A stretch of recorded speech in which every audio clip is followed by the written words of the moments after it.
Greetings and Hotep. I am recording this primarily for children, and I guess there's a lot of adults that can use it as well. What to do when you're afraid to do something. Now, I was evicted June 2nd, 2022, from my childhood home at 6010 North 32nd Street, Tampa, Florida. I knew the eviction was illegal. I knew it was corrupt, but I had a choice to make. Officers say of the Hillsborough County Sheriff Department, or, a fake officer. I don't know if he was real or not. I don't know if he was on duty or not. It's a lot of corruption going on lately where officers are taking these underhanded deals to do things in uniform when they're not on the clock. And I cast judgment on every last one of you oath breakers that do those demonic things. I had 4 sheriff officers in the yard and 4 police officers to evict me. Now that's weird, wouldn't you say? This didn't look like a eviction. It looked like a fucking drug bust or something. It didn't make sense, but my brother was behind it all, and he was trying really hard to get me out of the house so that he could steal it. Dorothy and Arthur Atkins left 6 pieces of property, starting with his house in Opelika at 700 East Harem Avenue, Opelika Boulevard, right up from Sherbondi Park. And let's go from there to my mom's house at 1316 Kill Place in Valrico, Florida. They did something slick with that one. I got $0 from it. Then let's go to 2212 East Mallory, where I gave birth to my last baby, Tampa, Florida, behind the Florida Sentinel Boulevard on 21st Avenue and 22nd Street, basically. That's where the Florida Sentinel is. Now, next to 2212 East Mallory is 2210 East Mallory. Now, they did something slick there. I think they combined the two, or they sold my 2212 East Mallory Avenue. And when I say they, I mean my brother Anthony and my 2 sisters, my oldest sister Alva and my youngest sister Ava. So, way back in 2010, there was a notice that came to the house that said we were 3 years behind on the property at 2212 East Mallory. I called my brother. I said, if I pay the taxes, can I stay there for a year? He said yes. It was about $3,300 to pay the back taxes. So I was talking to my then friend, Letitia Karima Penn, and she was saying she would loan me the money because I was pregnant. And I was looking for a place to give home birth. At that time, in 2010, Ava, my youngest sister, had just given birth to a baby. Or was she pregnant? I think she was on bed rest in the hospital. It was a high-risk pregnancy. Let's see. Lindsay was born. No, that's not right. That's not right. When I was pregnant with Abby. That is right. Ava was living at 6010 North 32nd Street. She and Sam, the baby daddy, right? Okay. So, for some reason, my memory, I think it's because of all the heavy witchcraft that's going on. So, some of that might be true in different parts, but let's talk about what I do remember. I remember being concerned that if I gave birth at 6010 North 32nd Street, DCF was going to come take my babies and maybe take Ava's baby or Alva's baby. Somebody had a baby and I didn't want them to... Okay, so Ava and Ray Ray were there and I didn't want DCF to come there because they might take every baby in the house, which would have been Ray Ray. So I was looking for a separate place to go give birth. So Letitia said that she would loan me the money. Now, yes, she's loaning a pregnant woman who already has a little small 3-year-old $3,300. How am I going to pay you back right away?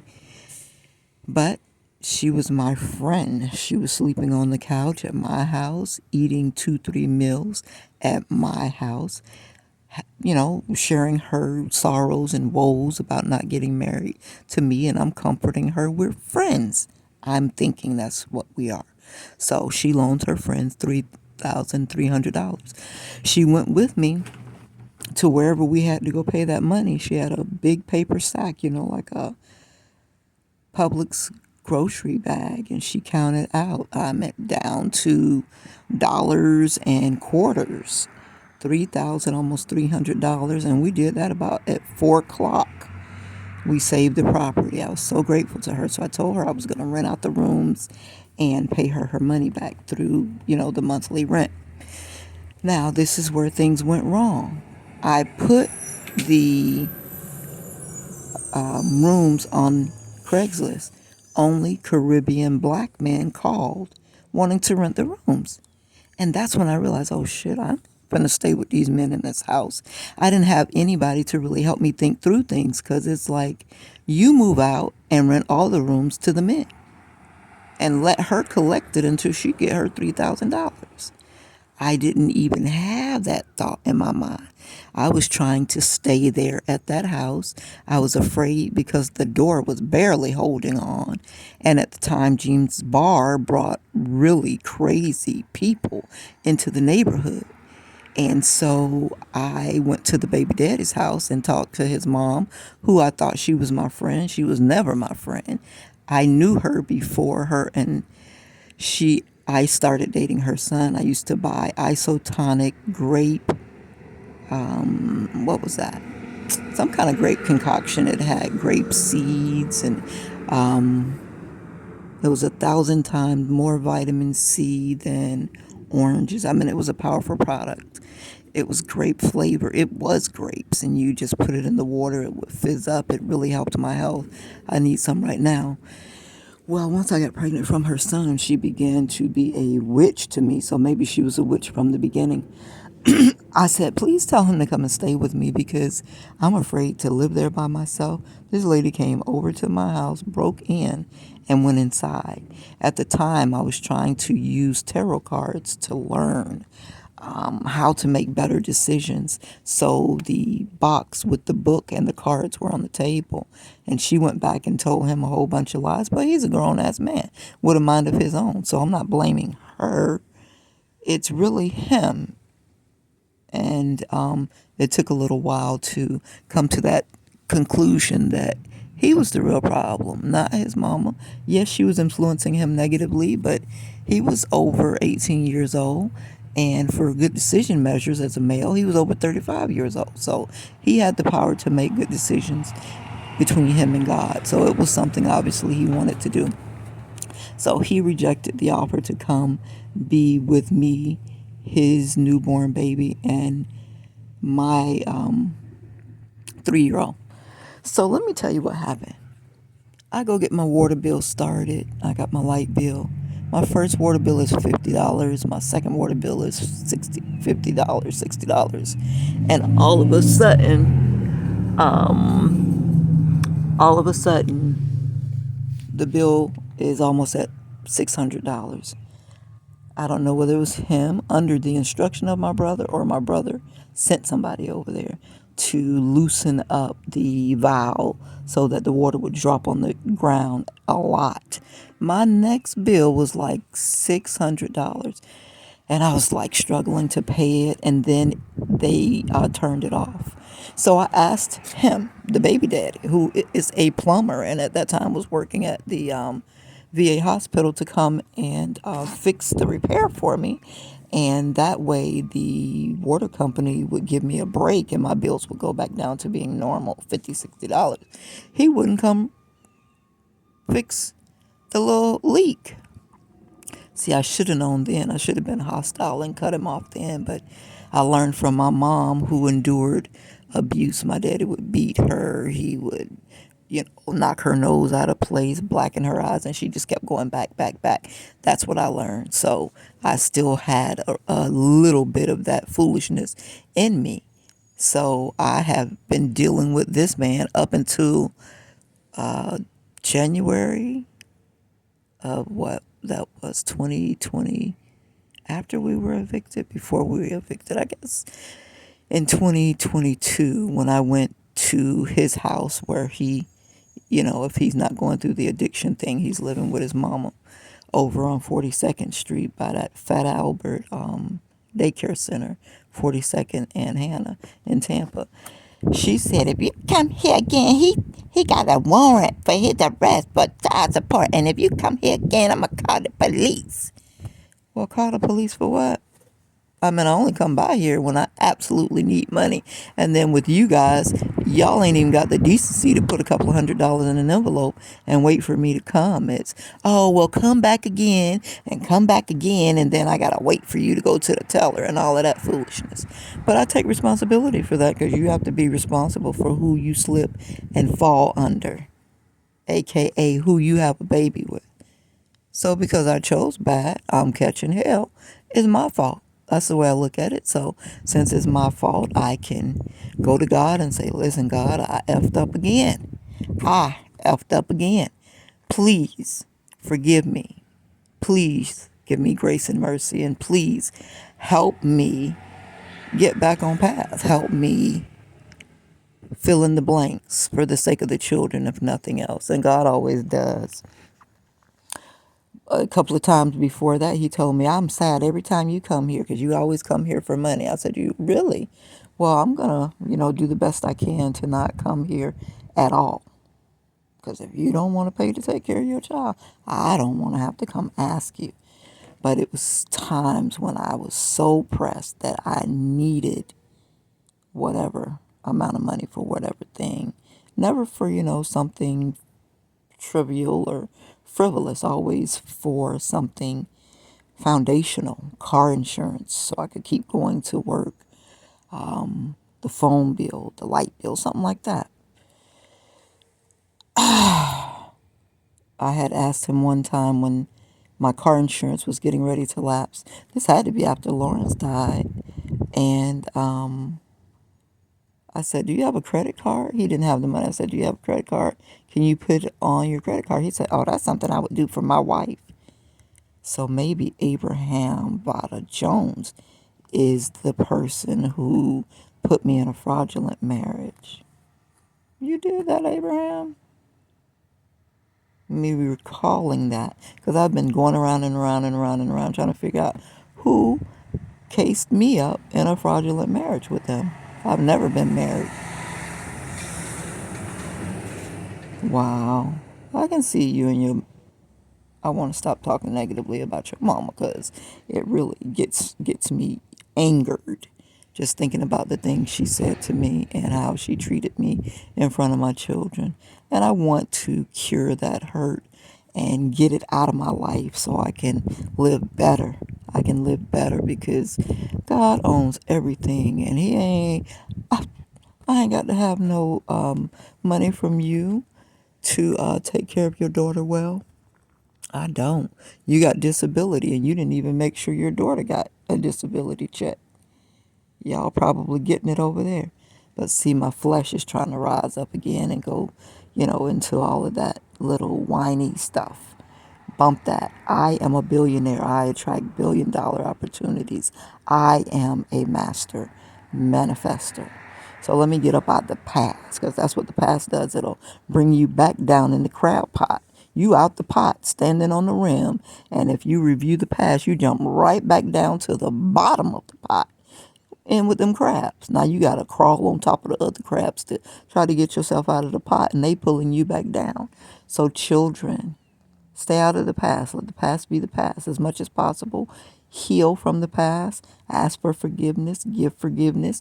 Let it go. And get you a new sheet of paper and say, okay, I'm going on to this next thing. Now, whining about all of that, I lost my point. But I was able to make that point, which was, if people don't want to help you, people don't want to do their part voluntarily, it's a great idea to walk away. It's a great idea to stay away. Because more than likely, those people are never going to change. Okay? It's an act of God and miracles only that people actually change. Most people end up dying the way they are. Whatever their bend is, they usually keep it. They'll pretend like they changed. And, they might do good for a little bit, but as soon as a little pressure comes, they go right back to that thing. So when you're looking to create business partnerships, friendships, lifelong contracts, you have to look at that person's worst and say, can I handle this if it returns? And if you can't handle it if it returns, do not create contracts with that person because it can always return. And of course, people can create new contracts and new habits and things like that. But usually, whatever their weakness has been as a young person, those hang around. Okay? So that's number one. Now, number two is when you get this new sheet of paper, God gives you thoughts. He gives you visions. He gives you dreams. They're right there. Just write them on the paper. They might scare you because you don't know how you're going to get that done. It's not your job to know how you're going to get that done. So here is where I pull out of my hat of resources. Les Brown, my motivational mentor, says, anything worth anything worth having is worth, anything worth doing is worth doing badly until you get it right. So that means you got to make some mistakes. You got to F up, but you got to keep trying in order to get it right. When you were a baby and you were crawling, you didn't know how to walk, but you kept scooting on your stomach, scooting on your stomach, scooting on your stomach, trying to stand up, trying to stand up, trying to stand up, building your muscles. And then one day, you looked across to the sofa as you sat on the love seat and you said, I'm finna walk from here to there. If I go real fast, I'm gonna make it. If I fall, there's carpet right here, I'll be good. And you kept trying from the love seat to the sofa, from the love seat to the sofa. And then one day your legs strengthened up and you didn't even have to think about it. You didn't contemplate. You didn't feel no fear. You just walked on across. So, failure is a must. Failure is a must. Failure is a must. And so, thank you, Les Brown, for all of your comedy and all of your great lectures. Because you shared your failures with the world. Just that one. Anything worth doing is worth doing badly until you get it right. When I say that to myself, it gives me the strength to go fail, to go give it a try. So I encouraged my own soul just by recalling your failure, your words. Okay, so here we go, children. Now to what is troubling me as I lay here. God told me to bring together homeless people in Tampa and have them mobilize at the Tampa Army Navy supply store at 1312 North Tampa Street.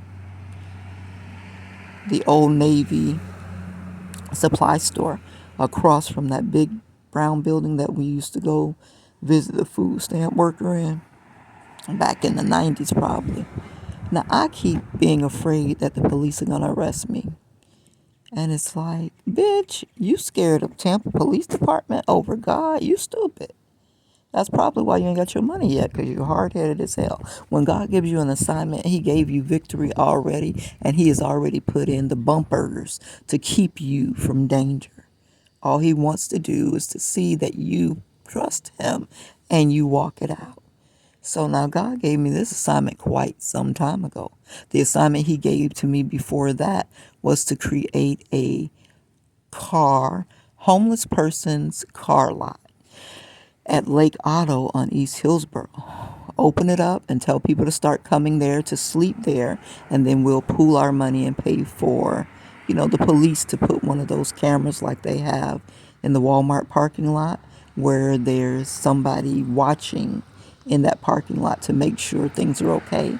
And if they see something suspicious, the police will speak through the speaker and let them know you are being watched and anything you do can be held against you in the court of law as a crime. And that will deter people who want to come there and smoke drugs and sell drugs from coming to the parking lot. This is only for people who are living in their car to come have a safe place to live in their car. And then, gradually we could add things like a portalette so that you have a, bathroom you can go to and maybe bring the people with the showers. If you got a car, you can drive to the gym, right? So you don't need a lot of supports. You basically need a safe place to lay down, and ain't nobody gonna, come shoot your car up or bash you in the head while you sleeping because you got the windows down and it's hot in Tampa and you ain't got AC in your car. I failed God. I went there, I prayed over the spot. I saw somebody broke the gate, and I was like, okay. Whenever I go somewhere, I'm followed by like my brother, maybe my sisters. They're these real estate flip it kind of people. So they'll come and take the real estate from under you and do something selfish with it, like get paid $1,000, $2,000 for finding an investor a property. These investors are not, most of them are not caring people. They are like, I call them the real estate mafia. All they think about is money for them, their family. They don't care about what's going on in the masses, and they definitely don't usually care about poor people, homeless people. Now, God told me what to do, and I didn't do what God told him to do. So I'm trying not to fail God again, even though I think I have. So months ago, I put on my YouTube channel that I wanted to use that space. First of all, I violated.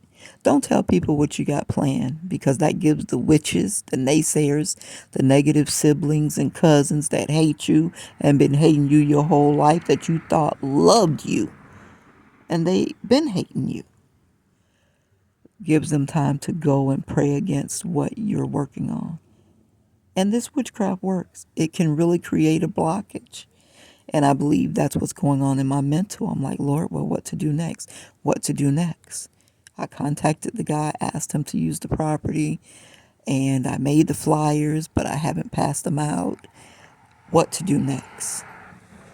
And I think I have what to do next. A thought just came in my mind. I hope it was from God. I will pray and ask God if that's what he wants me to do. So people started, I think, praying against it. The witches. There's like 3 covens that keep trying to pursue me. It's like, I'm not your sacrifice. Get on with life.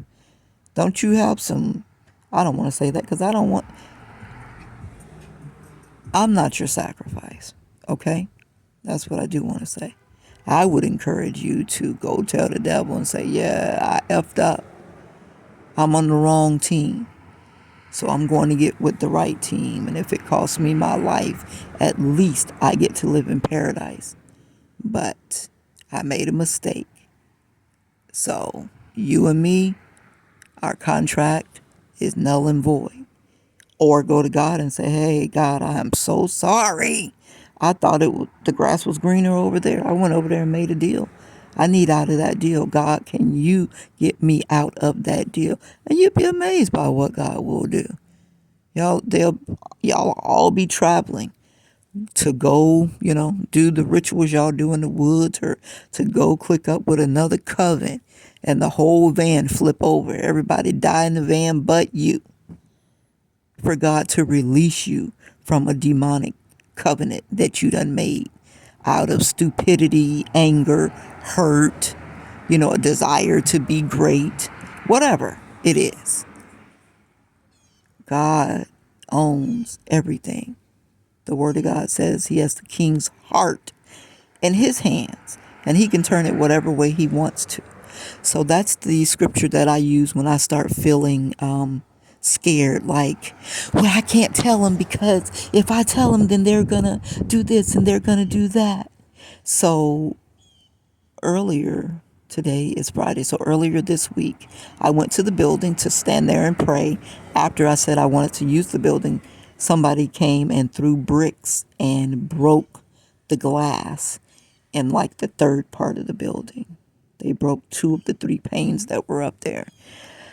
I said, okay, I tell you the truth. So this particular day, a man was sitting in the little parking lot right in front of the building. I said, hi, are you planning to use this building? Wait a minute. Before that, somebody went and made a Black Street real estate sign and threw it up there. I figured it must have been one of them little fake LLCs like A Plus Properties, the people that came and tricked me out of my home. They were a fraudulent organization. Evelyn Rosado, the property manager, was not even a notary. These people are willing to make fake documents, pay corrupt clerks like that Tamika that works, Tamika Jones, Tamika Subtle, Suttle or Suttel. They're willing to pay people to pretend to be process servers, or they're paying off real process servers to come and serve you papers, but there's no contract for them to really serve you the papers. They're willing to fake the entire ordeal. And then they got corrupt people in the inside of the court who gonna make it real after you exit the property. So this is what they did to me. And I let them trick me out of my spot. And I claimed I was afraid to go to jail before my children, and allowed my entire legacy to be swooped from up under me. Now these Negroes, my brother Anthony Catharus Atkins of Milestone Construction, Alva Atkins and Ava Atkins, my sisters. Ava like, yo, in here is at the courthouse. It is at the courthouse, Ava. You know, like her throat chakra ain't working. She probably been doing some real demonic shit. Alva is like, well, you know, after they sold the house, you got $19,000 is at the courthouse. You need to go get it. Cindy Stewart sent you a letter and said by September 1st. But then when I asked her to send me my mail, ain't no official business mail in the mail she sent me, only junk mail. So I had to file a complaint with the U.S. Postmaster and with the Department of Homeland Security about identity theft. There's no telling what they've done. But she was at the family reunion in July this year when she told me that. Auntie Cookie got on the phone. Oh, let me see your face. Why you need to see my face? First thing I thought is, my Auntie Cookie do voodoo? Because people who do voodoo on you and they're doing beauty spells and trying to send you cancer and stuff, they want to look to see if it's progressing, if you look like you're dying, if your face looks like it's shriveling up, if whatever work they're doing is working. So I wasn't going to give her, you know, the satisfaction, because we're fighting against the devil over here. We are the remnant of God. Everything that is mine by divine right, including my health, my beauty, my waistline, all my money and every property, and the gold that I saw in a dream. Anthony was stuffing a whole bunch of gold, and this was good gold. It was beautiful.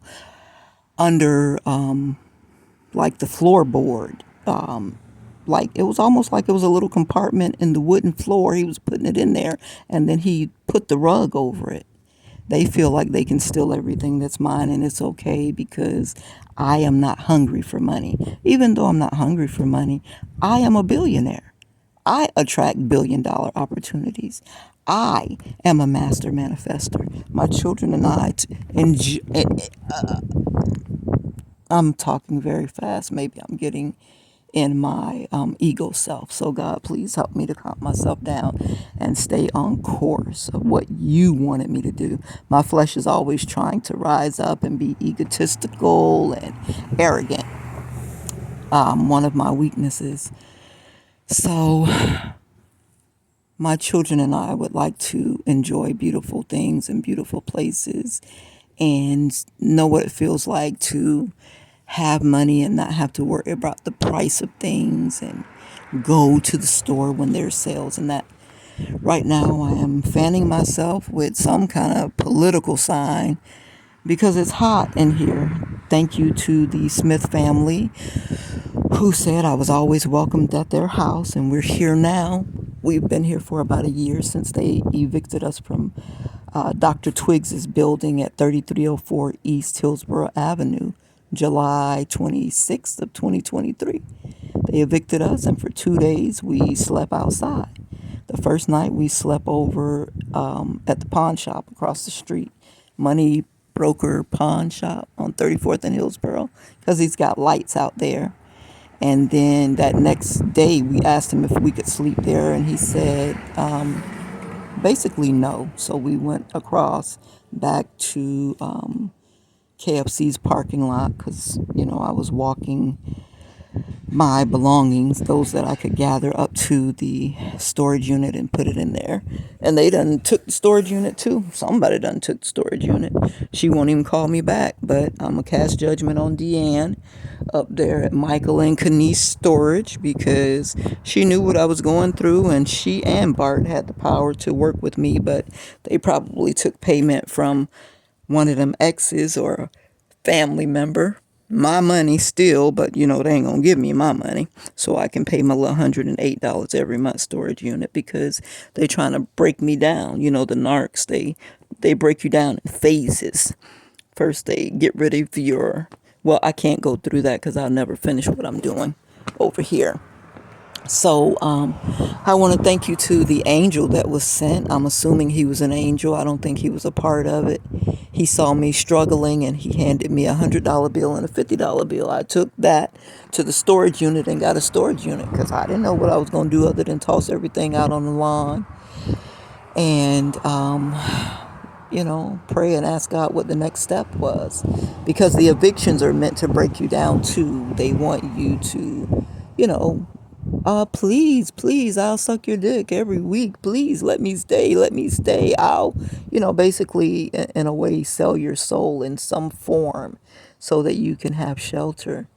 And, God had me in a very strong position. He was like, fuck it. This the day they want to do this? Okay. I start tossing them tables out on the lawn. I threw that shit all out on the lawn, not in any particular manner, because I told Dr. Twiggs I was going to pay him for the year. I did not know my brother and the little, clique, the little coven they created was downtown telling these people she crazy. She sell drugs. She prostitute, whatever lies they could throw at the judge to have them to give power over me, power of attorney or conservatorship. I don't know what them evil demons did, but John Waldron let it slip out that it's probably a sealed case. And when I was at John Waldron's house and he said sealed case, I was like, what is he talking about? Sealed case? And that led me downtown to find out there was a sealed case.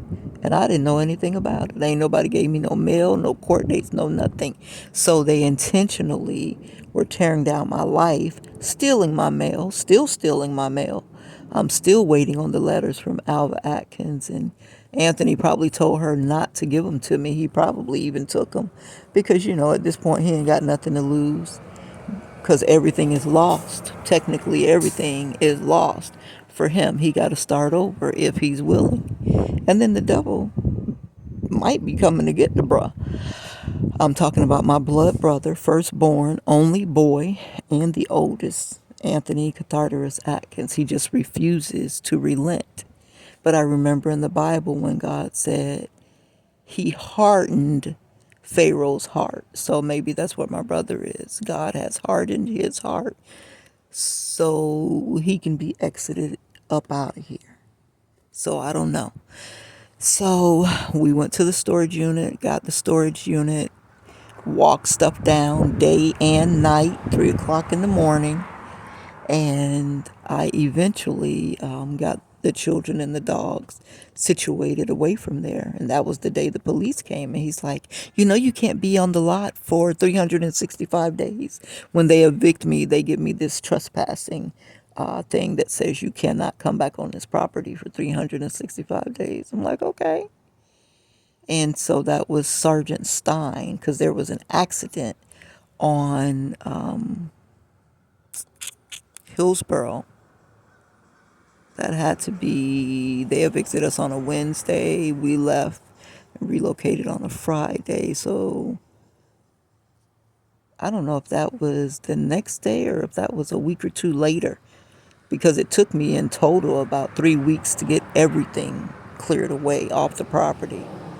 But we were gone. They came with the police, Sergeant Stein of the Hillsborough Sheriff Department. I love their uniforms. They look so neat. I mean, he looks so handsome and debonair in that uniform.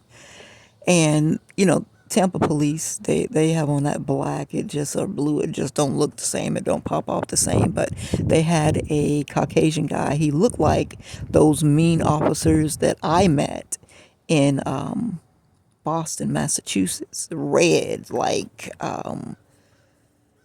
and he kept trying to arrest me. I overheard him saying to Sergeant Stein, "You need to just arrest her. We need to just arrest her." I said, "Yeah, that's what you came to do. You just want to come and wreak havoc. You don't care what the truth is." But he told me he called the FBI to see if I was in their witness protection program. But he got in the car and closed the door, and then he comes back out of the car telling me that he called. I said, "I don't believe you, because you should have made the call in front of my face and let me hear the conversation." But he didn't. So Dr. Twiggs was there, his yard man was there, and then locksmith was there, and they changed the locks. And I said, "Child, please, you ain't no way you could have ever told me Dr. Twiggs would have handled me in that way." But it's probably based on the information that he got. But still, Dr. Twiggs was my dentist as a teenager in my young 20s. Dr. Twiggs knows me. And even though he was upset about me talking about my dentistry on my reality speak show, maybe that hurt his business. I do want to apologize. I didn't think about things in depth back then, and it may be hurting him now. But what I can tell you, Dr. Twiggs, if I hurt you unjustly, God will repay you righteously. And I do want to apologize. I leaned on you because I admired you for so many years, and I thought you were a beacon of the community. I just thought, wow, I know how long it takes to get those degrees in dentistry. I just really respected you for that, and I admired you for so many years. So that's why I felt like I could come to you in my time of need, and I believed you would let me stay in your building. And you told me no. You told me no. And so when I went on YouTube, I said, wait a minute. Herb Cohen said it has to be a win-win situation, because I was reading Herb Cohen's book, You Can Negotiate Anything. And I said, okay, Lord, how can I make this worth Dr. Twiggs's while? Because Bill Planchart, when I worked for Teletrip, he said a no is not a no. That just means give me more information. A no is not a no. That means show me how this is going to benefit me. So when you tell me no, I don't hear no. I hear, okay, I need more information. How is this going to benefit me? So I was working it from that angle. And then when God gave me the idea, the Twiggs Atkins Hostel, and put 2 people in every room. You know, these elderly people, they don't have a place to stay, a lot of them. And you have to make 3 times the so-called rent in order to rent from these new places they putting up. So it's like, charge them $300-400 a bed, a monthly hostel, and you ain't got to do nothing much to this place. Redo the electricity, and you got a business up and running, and I'll be your on-site security because I have my 40-hour blue card, my G security license, so I can be the online security. And I thought he heard that, so I said, leave the key under the mat. So this particular night, there were crackheads in the laundromat where we were used to sleeping. We hung out in the daytime at the Good Samaritan on the back porch because my oldest daughter, Aset, was living there, and we were paying $19 a day to keep her there. And to me, that gave us access to come there in the daytime.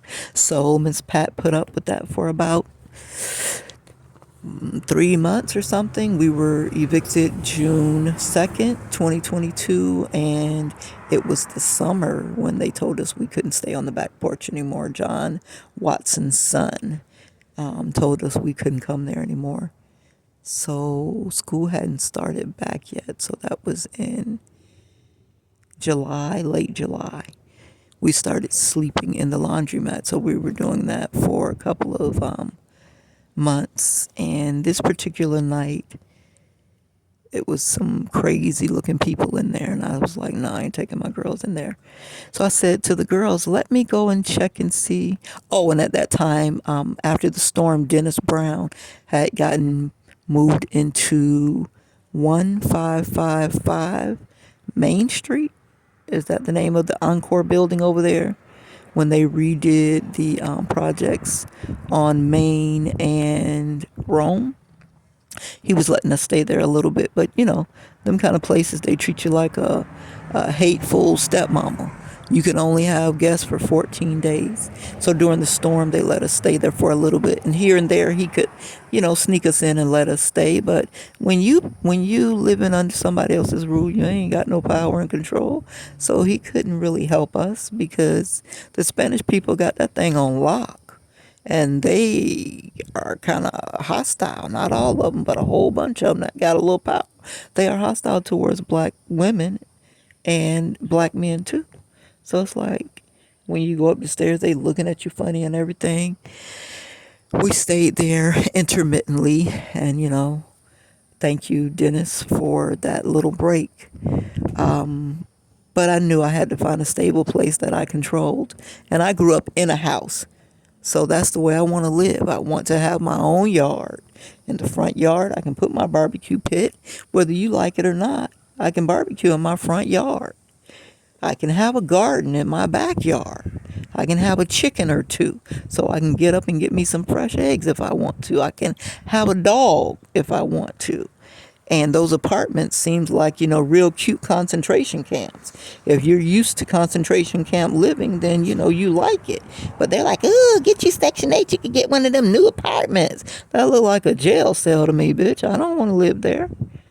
Yes, I would prefer to live here in this house. We ain't got no air conditioner, but we have freedom. You understand me? Freedom to barbecue if we want to. I got some peaches out there growing. I'm getting ready to go out here and put some apples in a grow box. And, you know, occasionally the dog can run out around in the backyard. I don't really like them going out there too much because they come back with fleas, and all you need is 2 fleas to make shit really uncomfortable. And thank you to Arthur and Dorothy Atkins. I grew up in one house my whole life, 6010 North 32nd Street. And I left there and I moved to Shoshone Court in Seminole Heights Apartments. I might have been 20 years old when I moved out and got my own place. So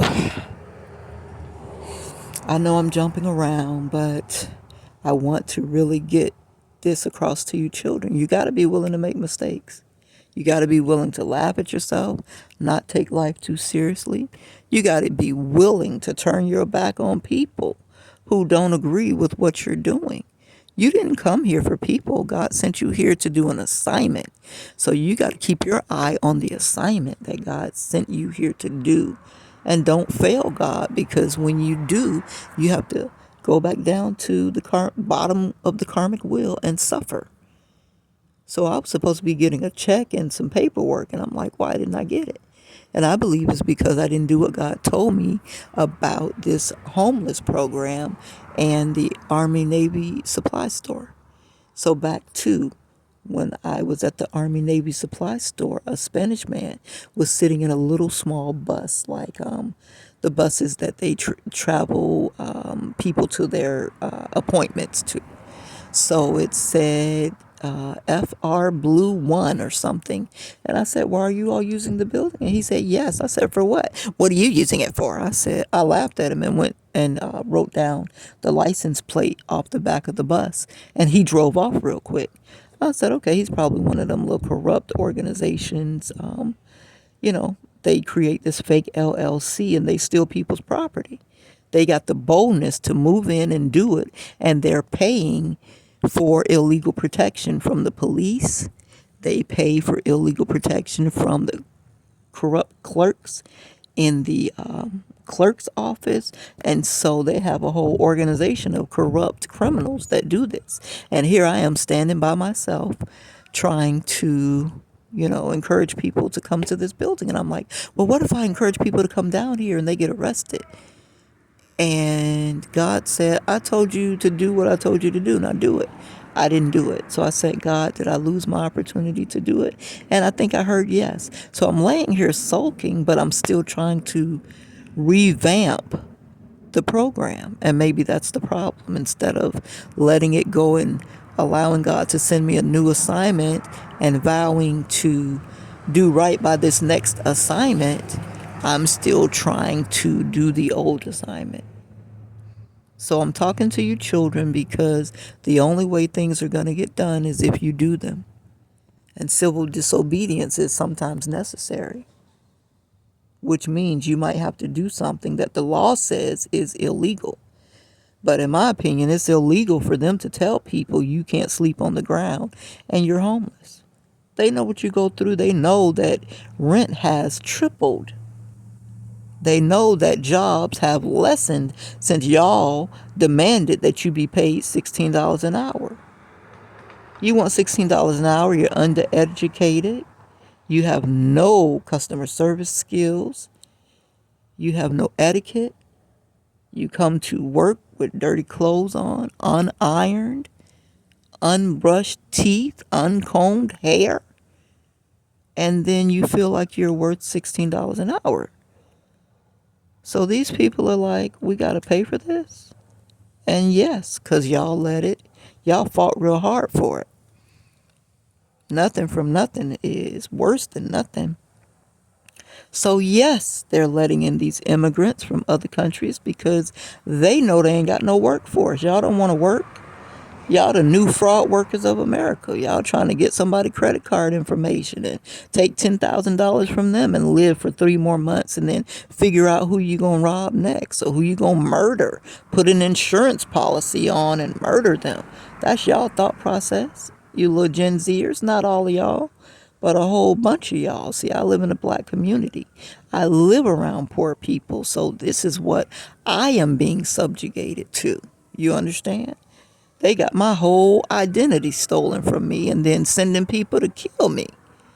So they don't have to worry about me talking and complaining about them having put PPP loans in my name, buying houses and renting apartments in my name, stealing my cars and then going and doing crimes in the cars and they steal in my name.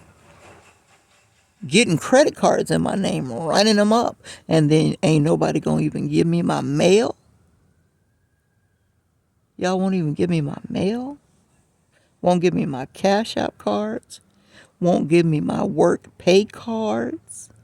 Aset and I had our Social Security card come to 6010 North 32nd Street.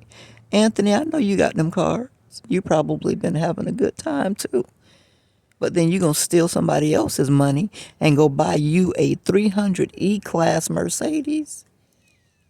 And I can't even pay my car insurance, and now my whole car is missing. But you already know that because you had something to do with it. So y'all want me all the way back on the ground because I won't listen and I won't do what you say do. This November, I'll be 54 years old. What I look like doing what you say do when God is telling me to do otherwise? Huh? Right. Well, I cast judgment on you all. I used to pray for my family, but I cast judgment on you. You don't care about me and my children? Y'all want to use us as sacrificial offerings for your coven? You ain't have no business joining no coven. But since it looks like you did, you have children. Sacrifice your children. We are not your sacrifice. We are not your sacrifice. And if all else fails, let you be the last sacrifice. You be the Christ for your family since you think it's worth dying and leaving a legacy to your children. You know they don't want no damn roofing business. You're supposed to help your children develop what they want to do, not uphold what you want done. If that was your vision to be a roofer, cool. But it might not be Ashley's vision to be a roofer or to be a part of roofing. It might not be Ariel's vision. So you can't get mad because people don't want to sow into your thing. Get people who want to sow into your thing and then help sow into your children's desires. That's what that's supposed to be.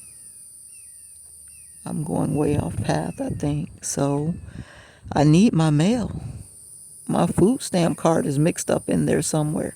But y'all probably trying to figure out how y'all can steal my food stamps. How you all justify stealing so, what's the word? I'm going to say profusely. And then running to the church house on Sundays. Deacon Anthony, missionary Alva, Ava, what's Ava? Usher board, and something else she did in the church. And then y'all know we around here hot and you won't even buy a Jackery. We need a 3,000, really a 6,000 watt generator. That's $3,000. But look at all the money y'all done stole from me. Look at all the money y'all done stole from me. And then if y'all sold the house for $306,000, which I know you all just shifted it over. Y'all played the little name game, name switcheroo game with who? Home Team Association. That place up on Del Mabry and Waters. If you sold it for $306,000, what is 25% of $306,000? It is not $19,000. So see how y'all playing with me again? It's like we'll just take this bitch money and we're going to figure out a way to steal the $19,000. But we want her to go down there and sign the form. And what is the form going to say? You can't talk about what you've been through. You can't try to come after us for the money, the houses, the trust fund that we done stole from you. I already know that y'all got a whole bunch of illegal garbage up in there. So when God tells me to go, I'll go. But y'all leave it there. It's not your money. Alba, you shouldn't be trying to go get my money. If you already got your money, Aileen Atkins is here. Y'all can stop lying with your little fake death certificates. And that's a crime for you to create a death certificate that says I'm dead so you can go and claim my money. Who did that? Ava's bold enough to do that. That was probably Ava and Anthony. They had to be working on that together. I don't think Alva. Yeah, she bold enough now, probably, because y'all ain't seen nobody go to jail yet, right? I don't know who done died, and I don't know who went to jail, but God told me 3 sets of 3 are going to die for this foolishness, and plenty are going to prison. So I said, okay. He said, you ain't got to lift 2 fingers on this, because they went way too far, way too far. And then now I'm sitting here trying to swallow the pill that Lawrence Alexander Cambridge was in on it. In on faking his death, letting me think that somebody done poisoned him and he dead and he off somewhere spending my money, having a good time. I just barely could breathe. And yesterday, I don't know why, but the light bulb was turned on. So I'm on sunbiz.com looking up Fat Albert Daycare because next to 3212 East Jean Street at Mr. Lawrence's house is Carolyn's house, the lady who owns the Fat Albert Daycare Center. And I'm hearing in Tarot, her and her daughter are pretending to be you and your mama. So it resonated with my soul. I said, you mean the owner of Fat Albert Daycare is pretending to be my mother, Dorothy Atkins? That's a sin and a shame. I hope my mama is whooping your ass because my mom was loving, kind, a giver. And you are none of those things. You're mean-spirited. You're a taker. And obviously you're willing to be a thief. So now your daughter was Tika. When I was growing up, it was Katie Mae and Tika lived right up in that corridor. So when I looked on sunbiz.com, it said Natika. Natika Steverson, another last name. Sheldon Sheldon was one of the last names, and what was the other last name? I don't have the papers in front of me.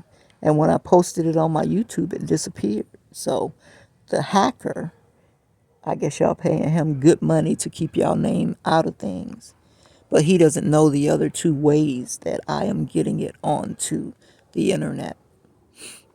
See, y'all following me, but you don't know what you're following. You don't even know what's happening. God had to create a little secret slip up in there. And thank God, he's a very smart God. So, Miss Fat Albert,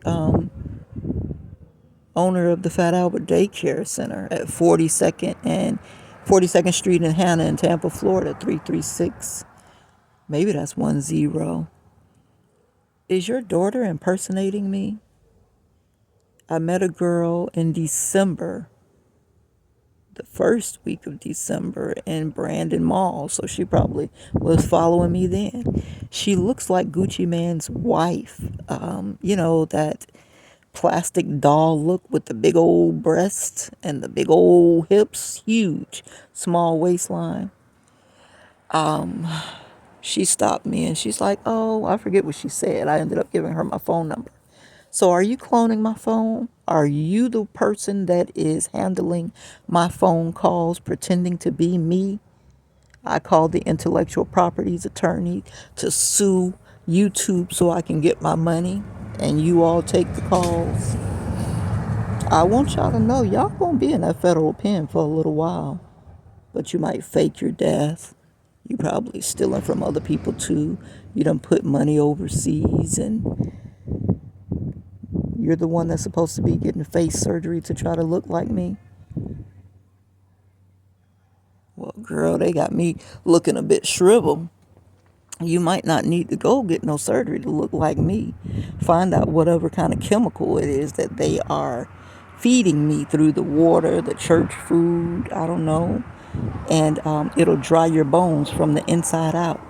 You'll be aching inside your bone marrow. You'll be scared to put your foot down, to walk because you think your bone's gonna break. I don't know what the hell that was. I stopped drinking and eating. I said, fuck it. So I can figure out what this is. I ain't gonna drink nothing unless it's in a soda can or a soup pop top. Now let me tell you what happened yesterday when they gave me the food from the church. In my bag was a diet Pepsi, and it had a blue mark on the bottom of it. I was like, oh shit. They done got to the cannery. They putting poison in the Pepsi cans, and they got them marked with a blue strip under the bottom. And because I'm old, they probably think I drink Pepsi. I couldn't drink that Pepsi. And luckily, I ran across somebody else, and he traded me for a regular Pepsi. Now, because they ain't trying to poison him, they ain't trying to kill him, I'm like this, so it got to be okay. And then I said, Aileen, you know ain't no poison in that can. Quit tripping. But my mind still went through all of that. And I don't like diet soda. So he gave me the Pepsi, and I drank that Pepsi with confidence. And it tasted so good going down. But they done messed me up. When I get the food, I look at it and I'm like, God, can I eat this? Is it safe? Is it any rat poison in this food? Is there any of that, catamine or something they allegedly were putting in there? And then my daughter, I gave her a water bottle from the deacon, and it looked like it had little pieces of glass in it. So at one point, they were feeding us meth through the water bottles, probably in the food too. Our calves used to get rock hard. I said, Lord, have mercy. This is too much. So God said, drink out of the soda cans and eat out of the soup cans. Now, I'm a health nut, so this was a defeat to me and a victory at the same time, because God said this is how you're going to save your life. Drink soda like it's water and eat soup until further notice. And that's what I did. And so, of course, I started getting a little bit fat around the waistline. I cried a little bit, but it's okay because I know how to get myself back into order. This is the first time I looked down at my fat belt and I said, hey, girl, it's me and you. And I was not mad or disgusted because it was saving my life. So I feel a little bit better. I'm trying to figure out if God wants me to go and try to write down the homeless people's names or release this building so I don't get into no argument with these Spanish people or get them to be, taking my name to the little Orisha meetings and trying to do some more witchcraft and shit against me. I don't need enemies. I don't need more enemies. So what stopped me from doing those things? I'm an organizer. I know how to organize. I organized the impeach Jeb Bush, Governor Jeb Bush campaign. I organized the keep your children home from school and let's educate them in the gym at school. Let's boycott schools until they can do better by us.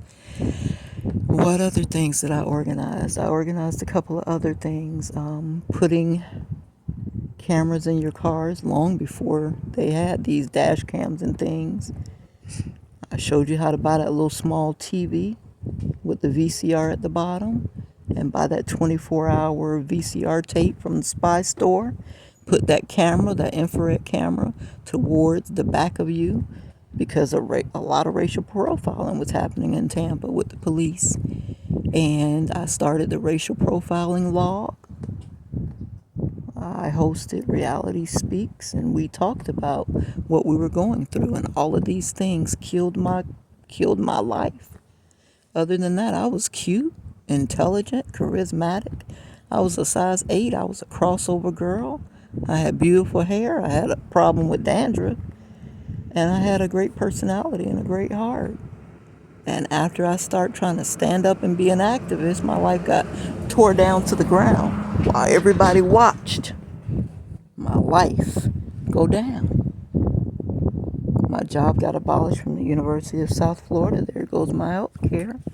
My teeth start falling out, and as a nature path, they might have been doing something. They might have been poisoning me at my house. My boyfriend, the man, the reverend I was supposed to marry. I never want to have to say his name again, really. And I really don't feel any hostility. It's just I ain't trying to give him nothing, no energy. And my life just started going down, down, down, down, down, down. And I couldn't even see what was happening. So that's why I think I was under heavy witchcraft. Heavy witchcraft. And a person that so-called loved me said they went to Georgia to find the man and they were going to pay him anything he wanted to keep me in their life, meaning that man's life. But when he got there, the man was dead. And I said, wow, prayer is powerful, because my friend, co-worker, was she my friend? I guess she was my friend. I mean, I felt like she was more an advisor and a mentor to me. Maxine Logan.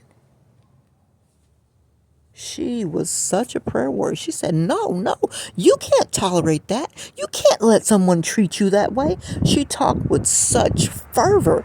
I had never met anybody that was so convicted like that. And I thought, wow, maybe she's right. I didn't even have the strength to get from up under what was being done to me. And then I started listening to Joyce Myers every day, all day. If I wasn't working or in school at, the University of South Florida, because I was working to get my bachelor's, I was listening to Joyce Myers. And Joyce Myers was like, I would be in the car laying down smoking, saying, I am delivered from smoking. Smoking doesn't have a hold over me. I am the righteousness of God in Christ. And, she would be laying down, hiding, smoking. So people would be looking at the car and the smoke would be coming up out of the back seat, but they didn't see a person. And that's calling things that aren't as though they are. And she said, sometimes you got to hold on to the leg of the kitchen table and tell yourself you're not going to go and do that thing. And I've never really been a naturally high sexual person. But I realize now they were doing the root work on me to make me want to have sex, to make me want to be in heat, to be sexual. And then say things like, you can strip and I'll be at the club to protect you and we can pay our bills. And I was like, oh, okay. But inside of me, I was like, God, please. Ain't no way this is going to be my husband. I'm not marrying this man, please. I had to get on my knees and ask God, please take this man out of my heart. Please remove this man from my heart. And I had gotten down on my knees and I wanted to say it, but I couldn't. Got up, he drugged me some more. Helped me pay my child support, $375, $400. And now today, if you knew who I was talking about and you went and asked him, did she help you pay your child support? He gonna lie and say no. In the name of Jesus, I promise you. And so, and I don't care what they admit to, yes or no. I know what happened. If I tell you, you can take it to the guillotine. But it's really irrelevant now. It is irrelevant. I'm just telling you the length of stupid that I was going to. And it's like, bitch, you 19 and 20. Why are you marrying somebody 15 years older than you, 10 years older than you? You at the college. Why are you dating these old men? And it might have been from spell work from the beginning. You understand? But here I am, a remnant of God. Warehouse hands and feet, geriatric looking knees, and the rest of the way down. I don't know what these people did to me. Laying in houses, I thought, these people cared about me, and they sticking needles in the back of my neck, poisoning me through food and water and tea bottles and Gatorade bottles and fruit. And my dumb ass was ignoring God's red flags and warning signs. So they say God take care of babies and fools. So I've been a fool for a long time.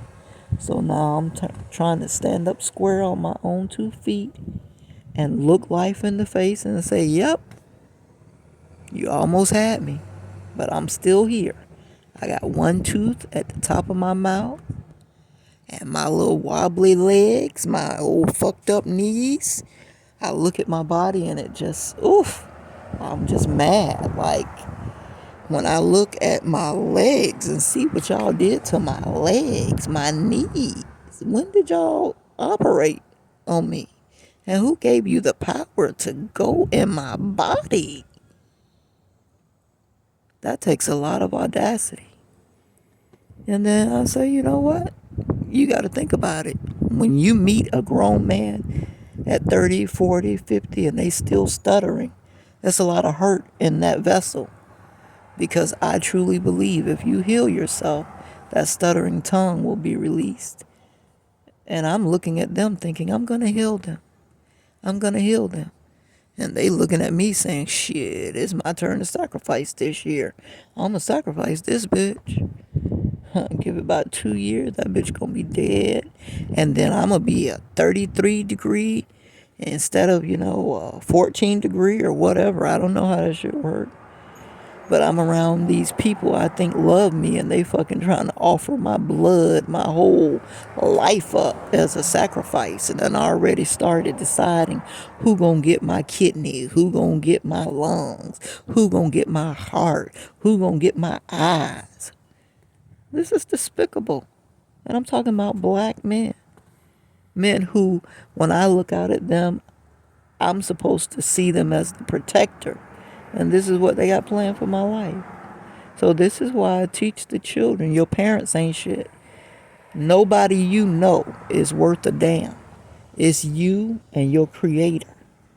And as soon as you can understand that, you can start your journey. Go ahead and get your dark night of the soul out of the way while you're young and in your mom and daddy house. So when they release you at 18, you done already bought you a house. And don't tell them, because if you tell them, they're going to steal it from you. Because we're in those days where God said, in the end times, men will become lovers of themselves. Do you know there are men who are having babies, extra babies with women they don't really give a damn about, don't give a damn about the baby either, so that they can offer them up as a sacrifice because they're in covens and they know that blood sacrifices are a part of what they do. Can you imagine being born to be a blood sacrifice for your daddy and you don't know it? That's insane. So the reason these children are being born with such intelligence and such audacity is because the school system is a thing of the past. The way it's structured, kids don't need that shit. All that shit is on the computer. They can get that shit in 1 or 2 years, or hell. Google. How do I find the area of a circle? Google. What is the area of a circle if the radius is 8? And in 60 seconds, they got the answer to that. So why you going to put them 12 years of some bullshit? They can get out the computer for 2 years. They need new training. They need different training. First, you got to train them to have self-confidence and self-esteem. This is the first time in my life that I think self-esteem is more important than fucking A, B, C, D, E, F, G, 1, 2, 3. Emotional intelligence. You got to learn them negotiating skills. You got to teach them how to grade a situation. They need to know when they're in danger so they can exit. If they don't know these things, shit, just going to school can get you killed. If they don't know how to try the spirit by the spirit, they ain't gonna make it too far. You see these children dropping off. How many children between the age of 15 and 25 done died this year? You see them dropping off, falling off, being found dead in the mat in the gymnasium with no organs inside of them at school? What is this? What is this? And you see how crazy the world is. Instead of creating a new category for homosexual, transsexuals, they are allowing men born as men, in their mind they're women, to physically compete with women born as women. Now y'all know y'all wrong. And this ain't no rocket science. You know it. I don't know why you letting this foolishness exist. If you're born a woman, you compete with the women. If you're born a man, you compete with the man. And if you want to dress up like a woman and, put on mascara and get breasts done, that's fine. But you were biologically born a man. So you compete over here. And if that doesn't suit you, then let's start a new category for transgender people. Y'all can have your own lane, y'all whole own category. How about that? Same thing in schools. You need a transgender bathroom. And since I didn't get to run for school board in 2024 because I was sabotaged by many people and they withheld my money, and that's how I was going to pay my $4,000 filing fee to run for District 7 school board. I walked past the library yesterday, saw the signs, and I told my daughter my name should be out there. But it's not. So I guess y'all somewhere celebrating. We made sure that bitch didn't run for school board. To hold me back is to hold you back. Dummy. I know you think, I ain't doing shit with my life, but, fraud work, sacrificing people, tearing down people's life. Well, your children got to reap that for you. But you don't give a damn about them either, do you? And if they're corrupt, their children got to reap it. But then you don't give a damn about your great-grandchildren either, do you? Well, have a nice time in hell. I hope you get the hottest. All right, so let me go figure out what I am to do next regarding this failed assignment that God gave me. And you all pray for me. If you're decent people, pray that God will forgive me and give me an opportunity to atone for my sin of disobedience and restore me and continue to extend grace and mercy upon me as I build my faith. Peace.